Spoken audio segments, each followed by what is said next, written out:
Alors, nous allons commencer maintenant. Et je vais parler un peu en français et on verra comment ça va.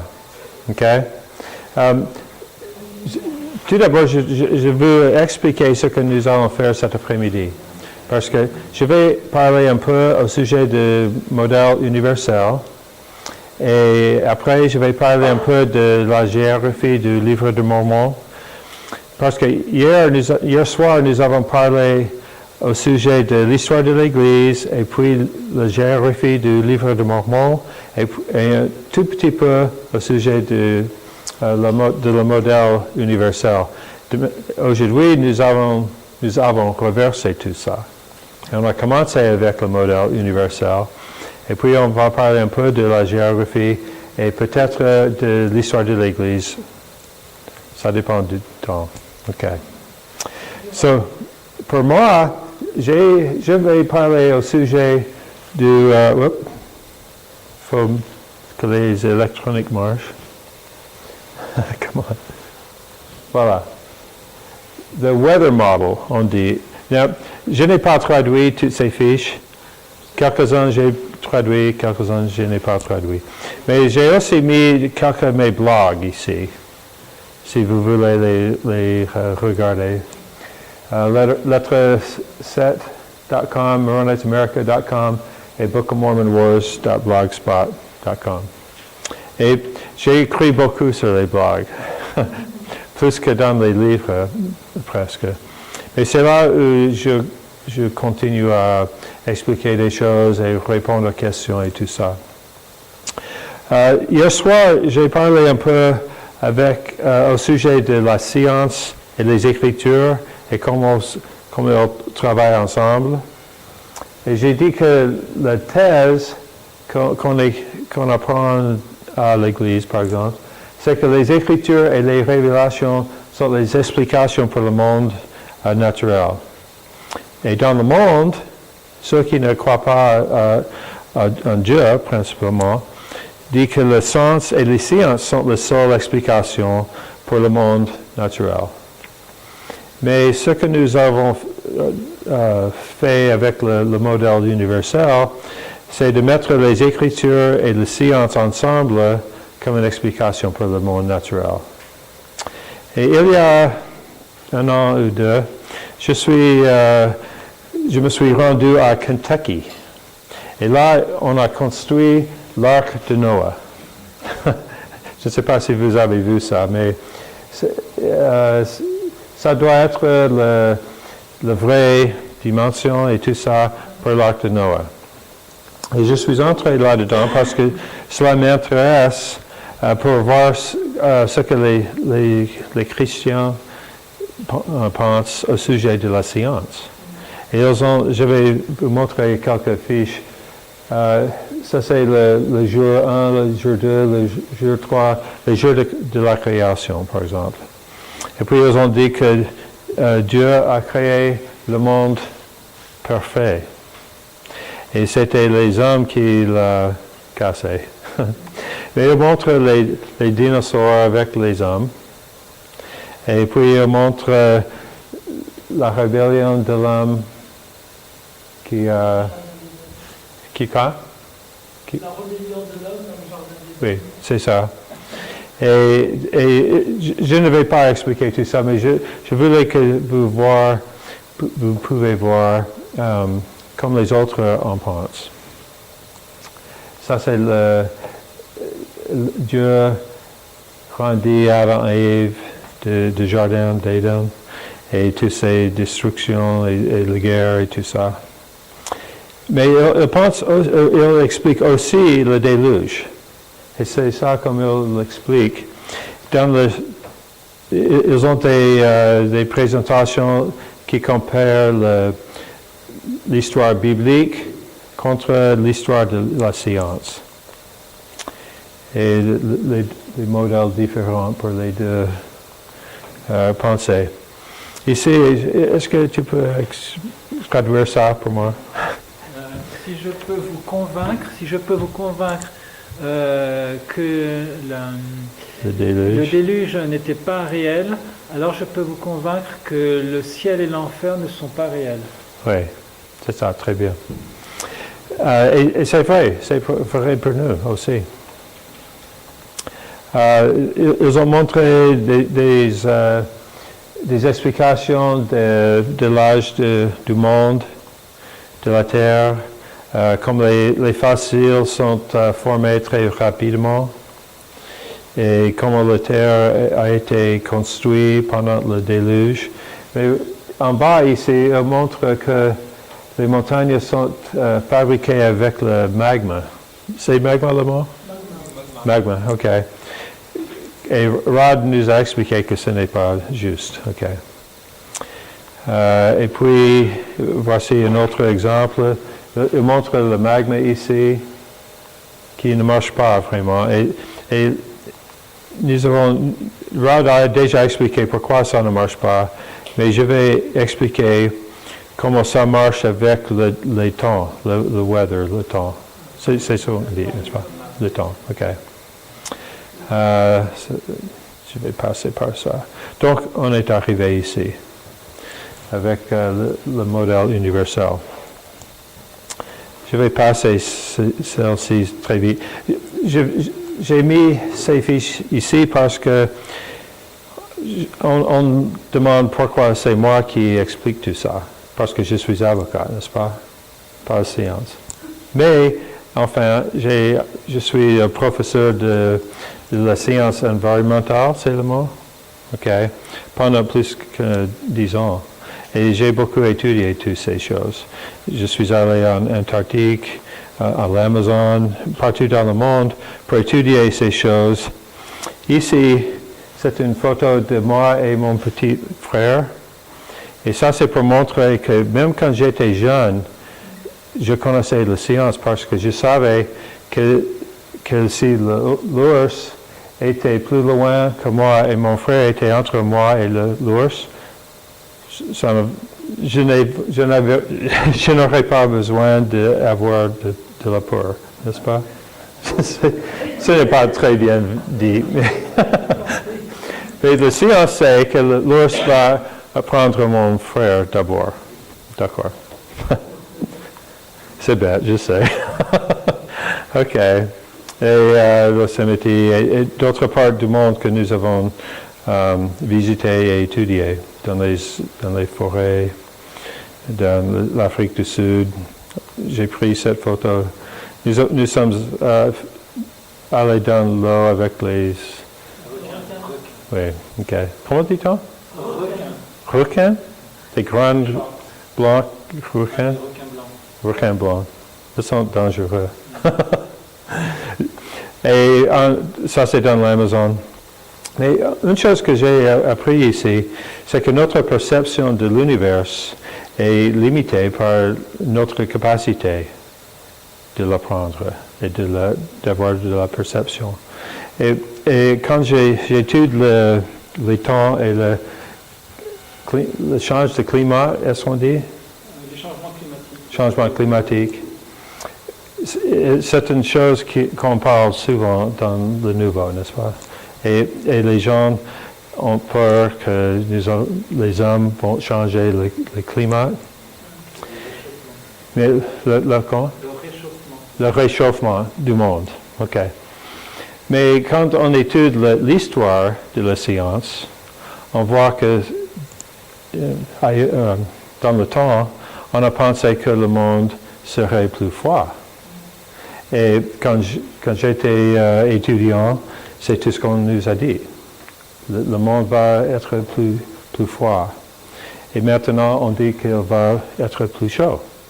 Et avant qu'il disait qu'il serait plus froid, il disait dans le temps qu'il serait plus chaud aussi. Donc ça change toujours. Et ici, c'est le... Comment dit-on chart? Hein? Un graphe qui montre comment la température a fait il y a quelques années. Et maintenant, il y a beaucoup de discussions si il est vrai que le monde commence à chauffer ou que c'est simplement un cycle, n'est-ce pas? Et voici, c'est un autre graphique qui le montre. Les glaciers sont en train de disparaître, n'est-ce pas? Mais on a dit la même chose dans 1911. On dit que les glaciers sont en train de disparaître. Et puis ils sont retournés et maintenant ils sont en retraite. Donc ce n'est pas nécessairement que le monde est en train de chauffer. Ici, il explique que le CO2, comment dit-on? CO2. Le CO2 bloque une part de l'énergie qui évite le monde, mais il a déjà, it's already saturated. Il est déjà saturé. Il est saturé déjà. Donc, plus CO2 ne va pas réchauffer le monde. So, OK. Quand même. La raison que nous parlons tous souvent au sujet du chauffage du monde, c'est parce que les scientifiques ne savent pas qu'est-ce qu'il y a qui crée le temps. Et c'est ça que nous allons parler aujourd'hui. Il y a 5 facteurs fondamentaux pour comprendre le temps. Et tout d'abord, la Terre a une atmosphère. Deuxième, c'est la Terre est éclairée par le Soleil. La Terre tourne, n'est-ce pas? OK, ça peut la Terre comporte de l'eau liquide et la géographie de la Terre a une variété, n'est-ce pas? OK. Mais ces facteurs ne causent pas de météo, on peut dire ça? Ils ne changent pas. Ces 5 facteurs ne changent pas, mais le météo change. Et c'est pourquoi. Voici les éléments du temps, les nuages, précipitations, etc. Toutes ces choses sont les facteurs, mais ce n'est pas les causes pour les changements et les autres. Ici, c'est le cycle traditionnel qu'on voit dans les textes de l'eau. Et le soleil, dans cette graphique, est la seule source de la chaleur. Mais le soleil cause la vaporisation, mais ça c'est un processus long qui ne change pas parce que il est toujours très lentement que l'eau vaporise. Et donc, il y a un problème ici parce que ça n'explique pas les temps. Est-ce que vous voulez traduire ça pour moi aussi? Il y a les 3 lois. Donc la première loi du climat, ou la première loi climatique, c'est le climat de la Terre est modifié par Equaterms, donc je pense que c'est un nouveau mot. C'est un nouveau mot. La seconde loi climatique, c'est que l'équaterme est modifié par des cycles gravitationnels liés à l'astronomie, des cycles gravitationnels astronomiques. Et la troisième loi du temps, en fait, c'est que les marées de la Terre, donc créent, et qui sont liées à la pression atmosphérique, et le champ géophile, donc c'est le champ géographique, je ne sais pas si c'est le champ magnétique, sont directement connectés à travers les cycles gravitationnels astronomiques. OK. Maintenant, ça peut être un peu difficile à comprendre, n'est-ce pas? Mais c'est ça que nous allons expliquer. Tout d'abord, il y a le soleil, mais il y a aussi une autre source de chauffage, et ça c'est dans la Terre. Les hycothermes, on dit ici. Et c'est un mot nouveau en anglais aussi.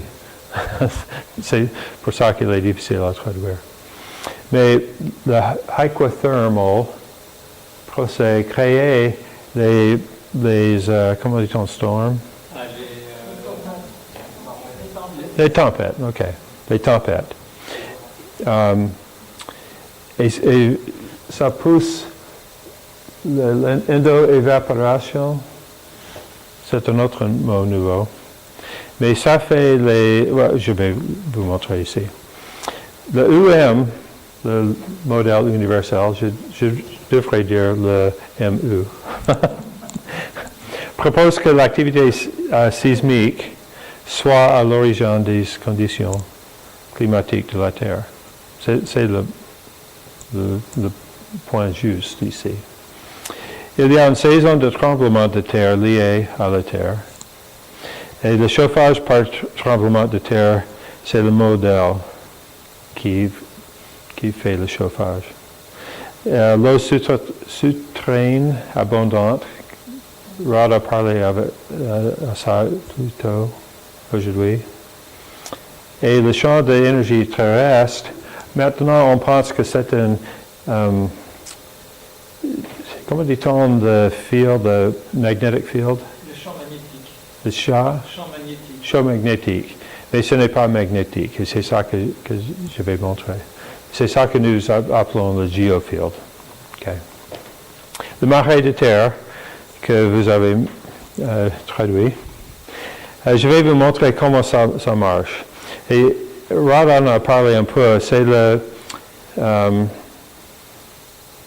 je vais vous montrer une image, c'est plus facile.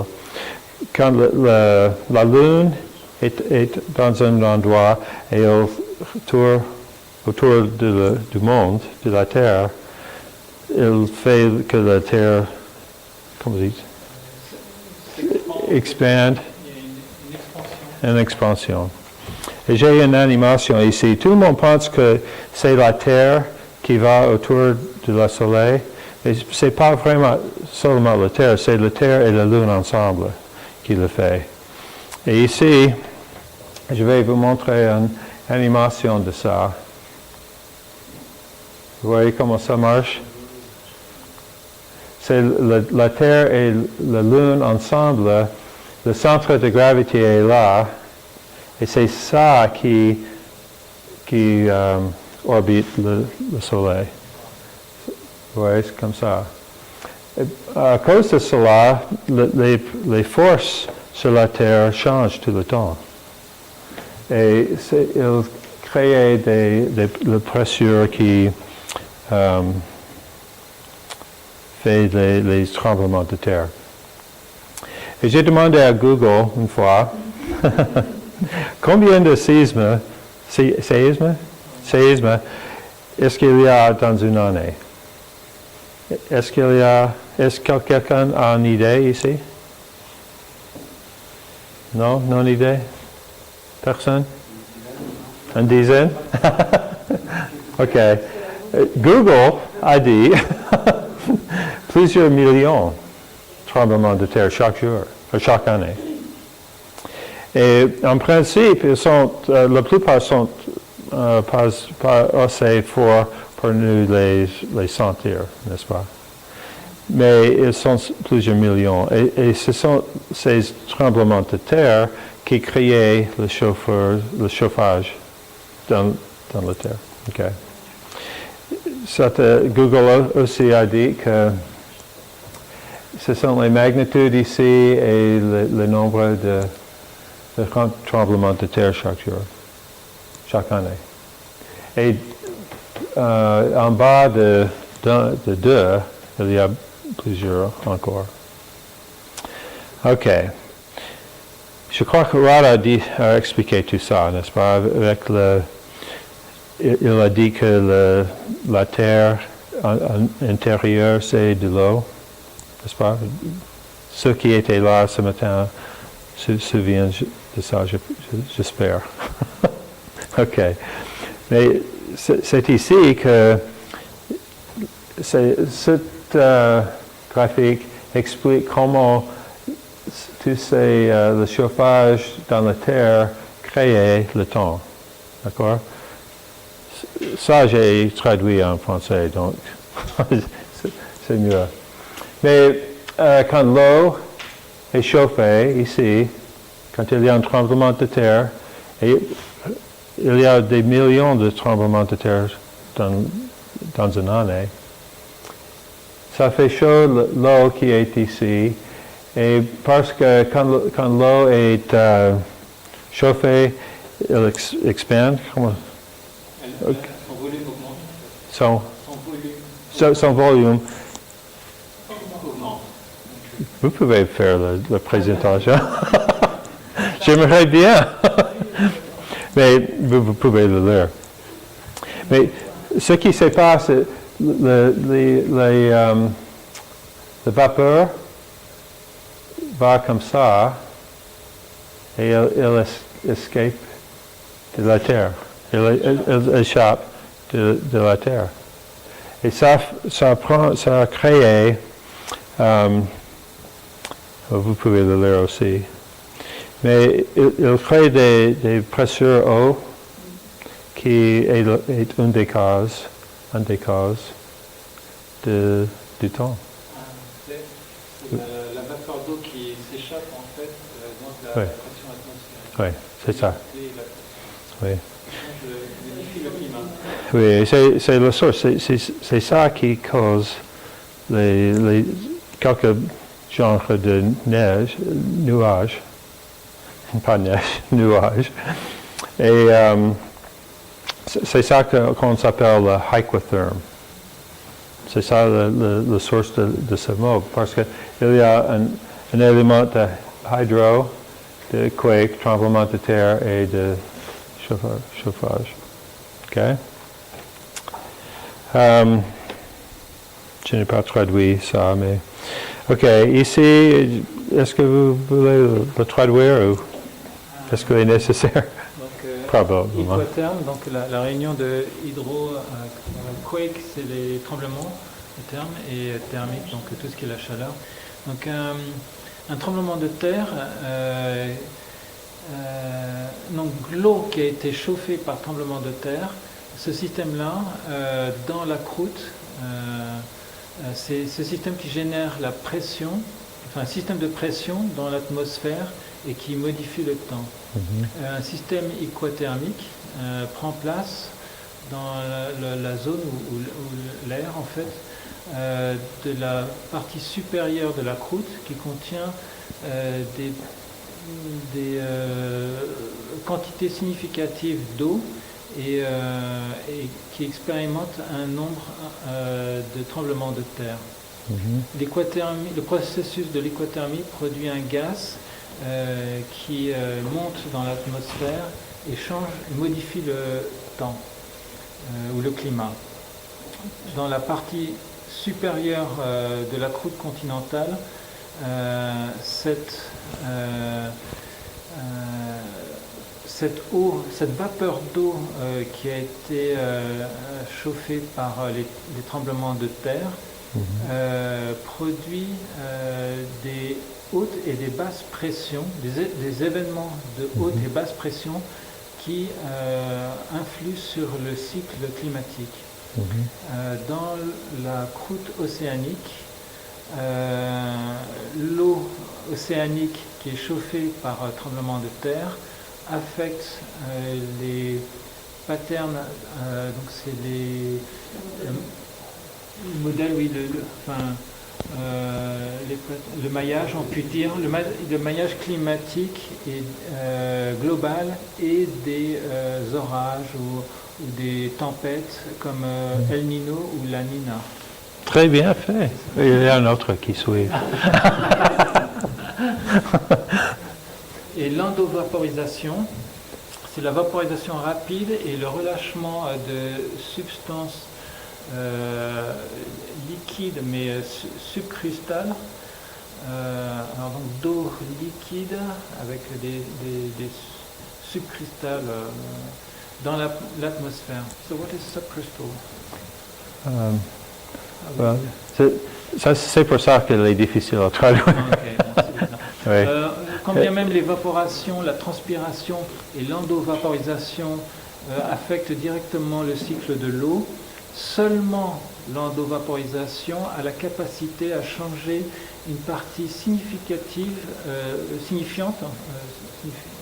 oui, de liquide d'eau en vapeur d'eau rapidement, avec une expansion, avec un taux d'expansion de 1700 fois celui qui est au niveau de la mer. Quand un large volume de ce gaz est relâché à travers le processus aquathermique, nous avons la création de nouveaux modèles climatiques ou de nouveaux maillages climatiques. Oui, ok. Il vaut mieux rester ici, je pense. Parce que je ne vais pas lire tout ça, mais je voudrais expliquer que le modèle qu'on apprend à l'école, comme ça. Donc, le modèle que l'on apprend à l'école, c'est qu'il y a le cœur, le noyau terrestre en fait, donc il y a le noyau interne, il y a le noyau externe, le manteau inférieur et le manteau supérieur, et il y a la croûte, et toutes sont formées à partir du magma. Donc le noyau intérieur serait incandescent de magma avec un noyau extérieur toujours de magma, que le manteau inférieur serait du magma qui se refroidit au fur et à mesure jusqu'à la croûte. Oui. Et le problème, c'est que ce modèle n'explique pas le temps. Mais ce modèle n'explique pas le temps. Oui, c'est ça. Et, mais le modèle universel explique le temps. Parce qu'il est fait de l'eau qui chauffe et tout ça que j'ai montré déjà. Et c'est très important pour nous qui étudient la science environnementale, parce que maintenant on ne sait pas comment se fait par exemple El Niño et la Niña. On pense que il est au hasard. Et il n'est pas possible d'anticiper les choses. Mais maintenant, nous pouvons commencer à apprendre à anticiper ces événements. Et c'est très important pour comprendre comment la Terre marche, mais ce qui fait le temps. Et nous avons commencé à faire des recherches pour prédire ces événements. Rod a déjà parlé à tout ça, donc je ne vais pas rester ici. Mais une chose qui est très importante en ce sujet. Ah oui, question. En fait, je me demandais quel était l'impact également des courants marins et des courants éoliens aussi sur la Terre en rapport avec les grandes tempêtes comme les Niño et d'autres. Est-ce que, par exemple, le modèle dont on parle ici avec les mouvements de la croûte et oui, c'est ça, et également de l'endovaporisation, est-ce que ça c'est à mettre ensemble avec les comme le Gulf Stream et les autres? Oui. Okay. Ça en fait part. Quand le Earth Tide dont j'ai parlé, c'est de l'eau dans la mer, c'est la terre et c'est l'atmosphère ensemble. Les trois qui bougent comme ça. Et c'est long comme ça. Et ça change tout le temps à cause de la rotation du centre de gravité. Oui, le centre de gravité et tout ça. Et c'est une raison pour laquelle le temps change. Mais quand il y a des saisons de tremblement de terre qui dépendent de l'occasion c'est ça, la position du soleil, de la lune et tout ça. Et on a commencé à faire les calculations pour prédire. Faire des calculs pour prédire comment ça va changer le temps. C'est très complexe, bien sûr. Mais c'est un facteur ici qu'on n'a pas ajouté dans les équations. Ah oui. Avant. En fait, c'est jusqu'à présent, les modèles n'incorporaient pas dans l'équation cette équation, tous ces nouveaux systèmes en fait hydrothermie. Yeah, c'est ça. J'ai pas les mots. Et en principe, quand on pense aux les volcans, Oui, les volcans. on parle toujours de lava, n'est-ce pas? Je pense toujours à la lave. Oui. Mais la plupart des choses que les volcans émettent, Voilà, la plupart du temps, ce que les volcans rejettent, en fait, Rejettent. dans les sphères, c'est de l'eau chaude, c'est de l'eau chaude, de la vapeur. la vapeur. C'est la vapeur. Et ici, dans ces trois exemples, vous pouvez voir le pourcentage. Le pourcentage Pourcentage. de vapeur d'eau qui était dans les trois explosions, en fait, si je puis dire. Ouais. Le Masaya en 99, 94%, Ouais. 96 et 97%. Donc c'est Donc, vraiment, la plupart, c'est la vapeur. c'est pratiquement que de la vapeur d'eau. Et voici un autre exemple. Le satellite a vu toute cette vapeur qui a été mise par le volcan. Et donc l'image satellite montre en fait toute la vapeur qui est émise par le volcan Miyake-jima, direction de Miyake-jima. Et voici des autres exemples. Ça, c'est à Yellowstone. Mais tout autour du monde, il y a des choses comme ça. Maintenant, il y a un autre... je ne sais pas si c'est le même mot en français. Mer. M-A-R. Mar. Probablement. C'est la même chose. C'est une... C'est un cratère volcanique. Ouais. Il se forme comme ça. C'est comme un volcan, mais ce n'est pas un volcan parce qu'il n'y a pas de lave. Ah oui, donc oui, je ne connais pas le terme, mais c'est comme un volcan, simplement ça ne se forme pas de la même matière parce qu'il n'y a pas de lave, il n'y a pas de lave, Ouais. tout simplement. Mais il explose. Ah, mais ils explosent aussi. En Explose fait. aussi. Mais ce qu'il fait, la terre qui est là tombe tout à côté. Ok. Donc oui, la terre tombe sur les côtés du cône, en fait, par le cône. Et si l'eau est ici, il remplit de l'eau, c'est ça? Et donc l'eau, Le le filtre. cône se remplit d'eau, en Oui, fait. oui. Et il y a plusieurs exemples. Ici, en Allemagne, il y en a 3. Et on pensait que c'était seulement les lacs. Mais quand ils ont étudié ça, ils ont découvert que c'était en fait cette formation. Donc effectivement, il y a une sorte de cheminée, en fait. Donc c'est Ah, un cône, cheminée. une cheminée qui descend profondément et qui est remplie de terre. Oui. Et avec des nappes souterraines, je pense que c'est une sorte de niveau de nappe qui crée ces lacs en fait. Et on l'appelle un diatreme. On l'appelle un diatrème. Diatreme, OK. Ils sont très communs. Il y a des centaines autour du monde. Il dit qu'on ne les pas rapporté parce qu'ils ne savaient pas qu'ils existaient. Et maintenant, nous le savons. Et même, on les trouve en espace aussi, dans les météorites et les astéroïdes. Donc on les trouve aussi dans les Et le météorites et les astéroïdes. En fait, Et on le les lune. retrouve dans l'espace, Dans les lunes, dans le solar system. dans le système solaire. Oui. Les lunes de Jupiter et tout ça. On les retrouve dans les lunes de Jupiter. OK. Voici un autre exemple, le Hydrocrater. Ça, c'est en Nouvelle-Zélande. En Nouvelle-Zélande. oui. OK, je vais passer tout ça parce que c'est compliqué. Mais une autre chose qui est formée par les tremblements de terre, c'est les nuages sismiques. Et il y a des hommes qui ont projeté un tremblement de terre en regardant les nuages par les satellites.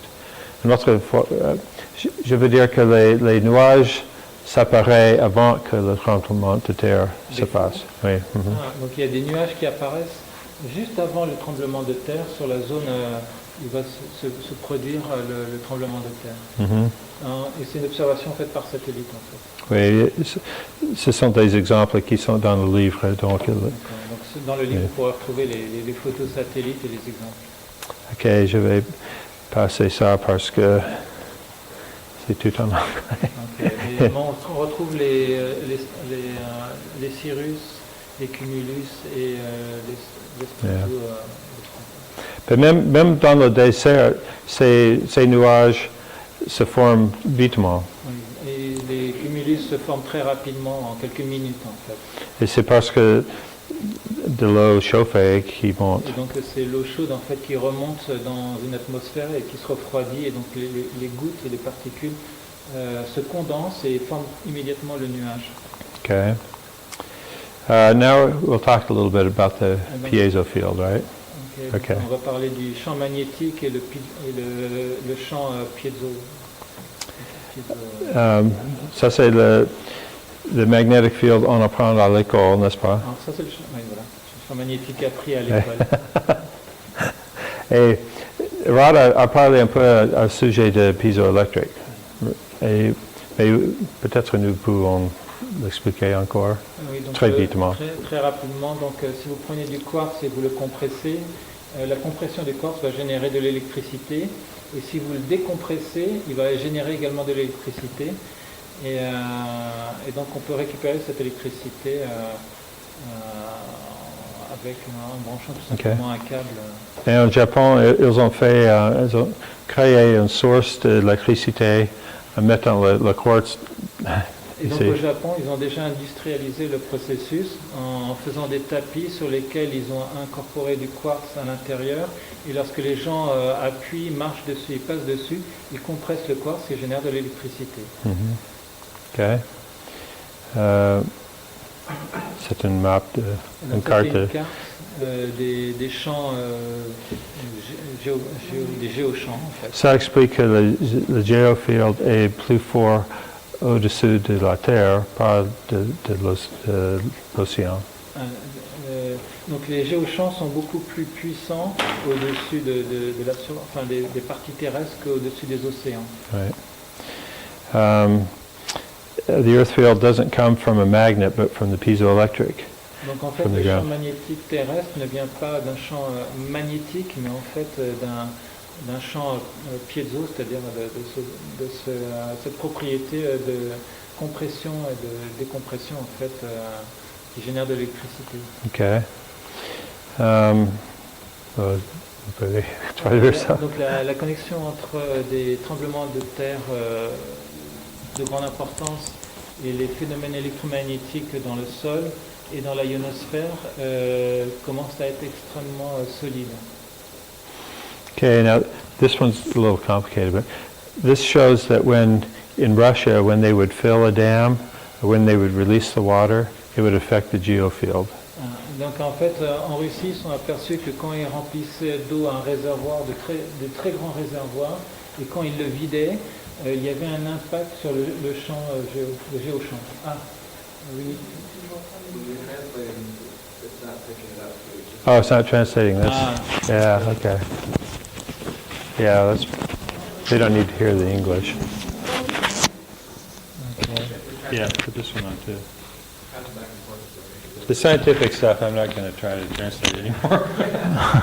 Donc, en fait, les Russes se sont aperçus que lorsqu'ils remplissaient des grands réservoirs d'eau, et quand ils les vidaient, le fait de les remplir et les vider avait un impact sur le champ le géochamp en fait. Et donc ils ont fait les mesures et on peut voir sur les graphes en fait l'impact que ça a en le remplissant et on peut voir le delta en fait du volume entre le volume et le champ, et lorsqu'ils le remplissent à nouveau on voit que au fur et à mesure, il y a un delta aussi qui s'effectue, et donc c'est en mètres cubes par l'autre donnée. C'est du volt, c'est ça, volts. Ah, donc c'est sur l'axe des abscisses en fait. Vous avez je pense que ce sont les volumes et peut-être les volts sur la partie désordonnée. Maintenant, well, now we're going to talk about the Arizona Meteor Crater. Donc on va aborder maintenant les zones des cratères météorites provoqués par des météorites. Why is it so important? Alors pourquoi est-ce que c'est important? And it's because the age of the Earth was first made here. À cause de l'âge de la création de la Terre, en fait. They assume that this was an impact crater. Ah, donc ils assument que ceci est un cratère provoqué par un impact. So I asked Google how old the Earth was. Donc j'ai demandé à Google de quand dater la Terre. Hey, Et la réponse, une idée, la réponse est 4,5 milliards d'années. Billion. Billion. Milliards. So I asked why are meteorites used? Alors pourquoi est-ce qu'on... Donc il a reposé la question à Google, pourquoi les météorites sont utilisés pour établir l'âge de la Terre? Et voilà la réponse. C'est que la meilleure estimation de l'âge de la Terre est basée sur la datation radiométrique des fragments depuis alors c'est la météorite ferreuse en fait du canyon Diablo, donc aux États-Unis, c'est ça? Alors à partir de ces fragments, les scientifiques ont calculé l'abondance relative des éléments qui ont été formés à partir de la décomposition radioactive de l'uranium sur des milliards d'années. So it all depended on this crater being a Donc, meteor impact. Tout est parti à partir de cet impact de météorite.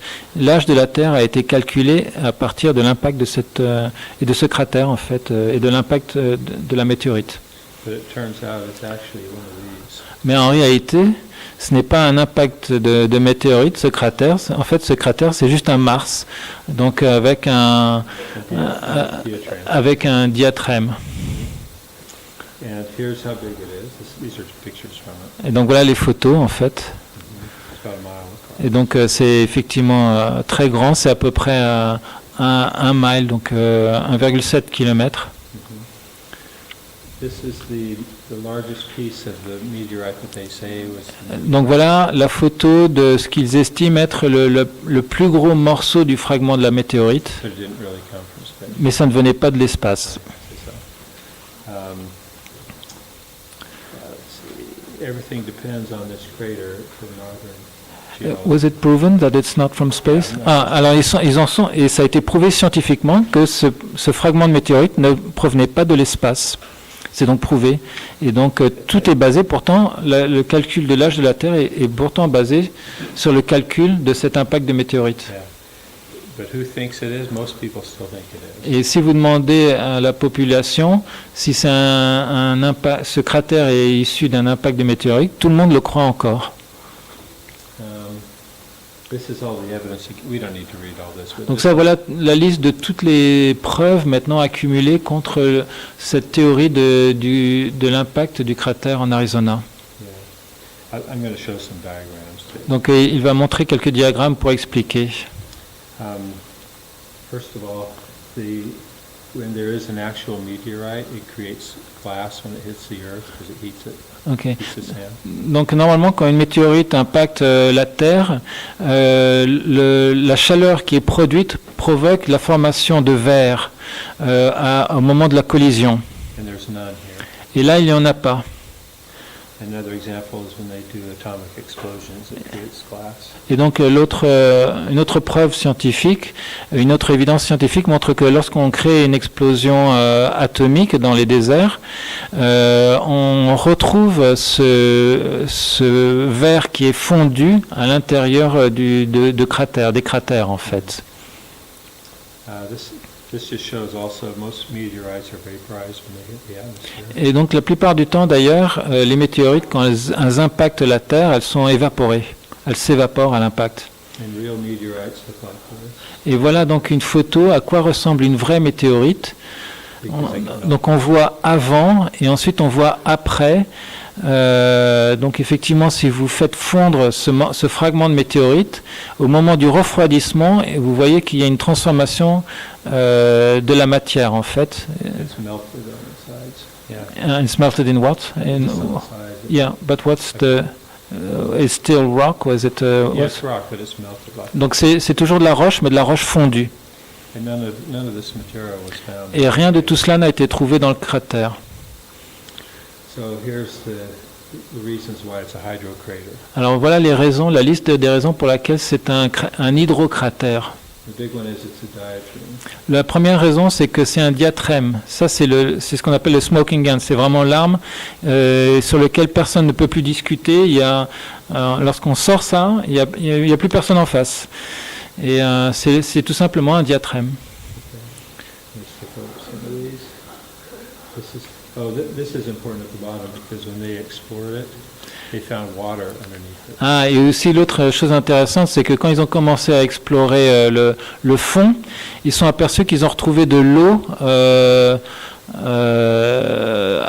en dessous, en fait, dans la portion centrale du cratère.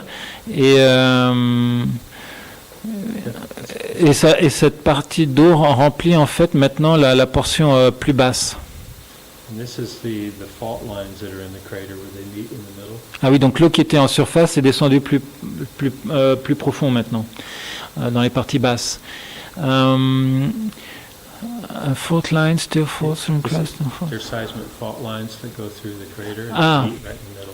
Ah, d'accord. Donc, en fait, il y a des lignes, en fait. What is fault? Seismic fault is where there's Ah, donc en fait, il y a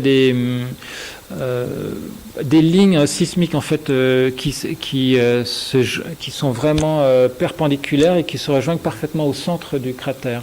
so you would have to believe that the meteorite hit right on the Et donc il faudrait avoir la profonde conviction qu'il y a eu le hasard incroyable que le météorite a touché parfaitement au centre de ces deux lignes sismiques à la base du cratère, puisque ces lignes sismiques n'ont pas été provoquées par l'impact du météorite. Elles étaient déjà existantes en fait. Donc le météorite aurait été impacté exactement pile poil au centre du centre de ce cratère, au milieu de la diagonale, en fait, de l'intersection des diagonales. And on the other hand, where seismic faults cross like that, that's where you expect the pressure to come in. Et c'est donc à l'intersection de ces diagonales, en fait, au centre, que l'on attend justement là où la pression s'évacue. C'est ça. This is the diatreme. Go ahead and say what the Alors, qu'est-ce qui finalement prouve que l'on peut distinguer un cratère, un cratère issu d'un impact à partir d'un cratère issu d'une éruption par vapeur? Et la réponse, c'est un diatrème. Okay, this is the core samples that they took. This is pretty complicated. Maybe Mais ils ont extrait en fait des noyaux à partir des fragments en fait de noyaux à partir en creusant à l'intérieur du cratère. you can see how originally it was the dirt from here piled up. Et donc ils sont aperçus que les morceaux de fragments étaient issus des bords tout en haut en fait, et ils se sont accumulés au fur et à mesure. Ce sont les mêmes fragments. This is what it would look like if it was a meteor crater. Alors que voilà à quoi ressemblerait un cratère issu d'un impact de météorite. Donc on voit que l'impact créerait, enfin le modèle d'impact de météorite montre toujours une forme comme un bol C'est ça. et une zone de fracture. And this is what they inferred. And the first scientists that thought it was a meteor crater thought it would look like this. Et donc les premiers scientifiques qui ont pensé à quoi ressemblerait en fait ce cratère, d'après le modèle, devait ressembler à ça, avec des zones de fracture en dessous. But now that they've actually surveyed it with seismic material. Et donc maintenant ils ont fait, ils ont fait une enquête, ils ont fait une étude en fait dessus avec des outils, donc des techniques de réfraction sismique utilisées pour analyser les surfaces, les souterraines en fait. Et voilà le résultat en fait. It's a diatreme. Et donc ils se sont aperçus que c'était tout simplement un diatrème And not impact crater. et qu'il n'y avait pas d'impact. Il n'y avait aucune zone de... Oui, il n'y avait pas ils n'ont pas trouvé de zone d'impact de météorite en fait. Instead, it's this which are common around the world. Et c'est donc très commun dans le monde entier. Here it is. Et donc voilà ce que c'est. Ce n'est pas un cratère causé par l'impact de la météorite. And the reason this is important again is Et pourquoi because c'est important? C'est tout simplement parce que l'âge de la Terre a été calculé à partir d'une erreur, qui n'est pas l'impact d'une météorite, mais d'un diatrème géologique. that's the main thing. So now this is just a review. I don't know if it makes Donc, more sense. donc maintenant, si on re-regarde à nouveau les différentes lois climatiques, on s'aperçoit que la première loi, c'est le climat est causé par donc, les équathermes, donc un terme nouveau qui implique l'eau, les tremblements de terre et la température, enfin les températures extrêmes. La deuxième loi du climat, c'est que les équathermes sont modifiés par le cycle gravitationnel du centre de gravité de la Lune et de la Terre autour du Soleil. Et la troisième loi climatique, c'est que la pression atmosphérique générée par les marées terrestres et le géophilte, c'est-à-dire le champ terrestre, on va dire, sont directement connectés à travers le cycle gravitationnel de la Terre-Lune autour du Soleil. Okay. I think that covers it because the rest is, yeah, that's it. Okay. Any questions? Y a-t-il des questions? It's just to show another example of how the universal model is helping us understand the world better. So I have a question. Now it's proven, are the universities teaching students that they're mistaken? No. Ah oui, pardon. Alors donc, la question que je posais, c'est que maintenant que ça a été prouvé scientifiquement, est-ce que les universités enseignent ces preuves maintenant et ces découvertes aux universitaires? Et la réponse de Jonathan, c'est non.